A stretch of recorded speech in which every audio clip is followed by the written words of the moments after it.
Friends, good morning అందరికీ. ఈరోజు మా చెట్టుకి కాసిన కాకరకాయలు అయితే చూపిస్తాను మీకు. ఆల్రెడీ మా అమ్మ కోసిందంట చాలానే. రండి చూపిస్తా. ఈ సపోటా చెట్టుకి పట్టాయి అన్నమాట. దీని మీద కనిపిస్తుందా?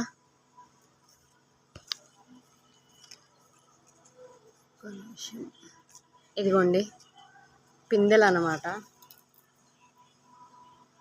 చాలా ఉన్నాయి.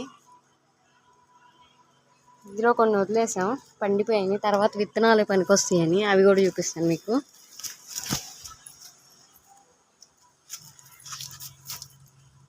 ఇదిగోండి ఇంకా లోపల పక్క ఉన్నాయి అన్నమాట. అటు వెళ్ళటానికి లేదు, మొత్తం తీగలు ఉన్నాయి. మళ్ళీ తీగలు తెగిపోతే చెట్టు చచ్చిపోద్ది.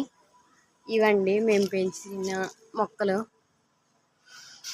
కాకరపాదులు అన్నమాట. నచ్చితే లైక్ చేసి ఛానల్ సబ్స్క్రైబ్ చేయండి అందరూ.